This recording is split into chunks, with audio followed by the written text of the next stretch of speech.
everywhere in the world. They're interesting stories that can be used to describe a situation and show what things are like. Now, this here is just one story. An interesting story, a story of struggle, one man fighting his way to get his rights to his box. This is the story of the box. The story of the box begins with just a simple cardboard box, left out with the recycling for Mrs. Plant. Now, the student asked Mrs. Plant for the box and was given permission to have the box. Now, later, many other teachers decided the box was not conducive to a learning environment, and the box ended up being taken away. The box was used, while it was used, as a way to transport materials from class to class, even so I've heard, used to be hired to transport other people's materials from one class to another. So what do you know about the story of the box? Well, I didn't witness any encounters with the box directly. I just heard stories of the box from my friend Ryan and Lucas and Chunko Mingus himself, who, because Y drives him home.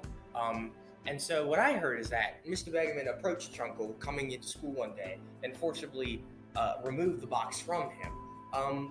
As you know, I these are probably exaggerated rumors, but it's fun to imagine that that after the box was forcibly removed, there's a campaign that started of Justice for Chunko and Bring Back the Box and stuff like that among our friend group that was rather amusing.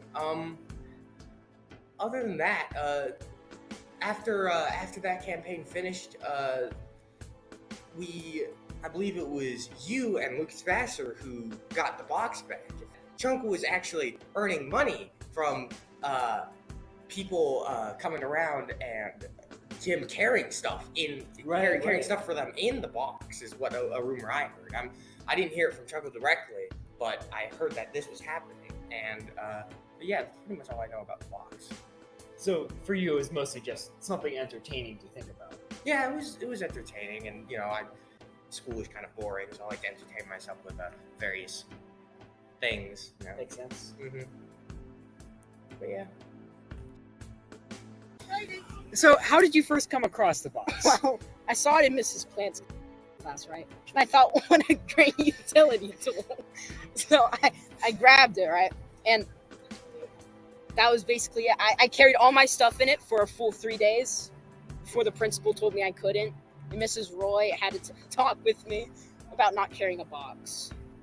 What was Mrs. Plant's reaction to you wanting a cardboard box? She thought I wasn't serious at all, but then I came by later in the day and picked it up. And she didn't care at all because she was going to throw it away. So what was the reason you wanted the box in the first place? To carry my stuff, because I always drop my stuff. Then people make fun of me.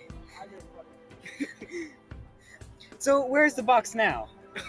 The box, it's in my house. My dog likes to bite it on it. And that's basically it. I don't use it anymore. So the box is in retirement, pretty much. Yes. Can you just go over the situation where Mrs. Roy and the principal took the box away from you? Well, I was walking down the hall and I was leaving Mrs. Harper's class. And Mrs. Roy said, "Why are you carrying a box?" And I said, "So I can carry my stuff." And then Mrs. Roy said, "Don't do that anymore." So I continued to not do that anymore. Okay.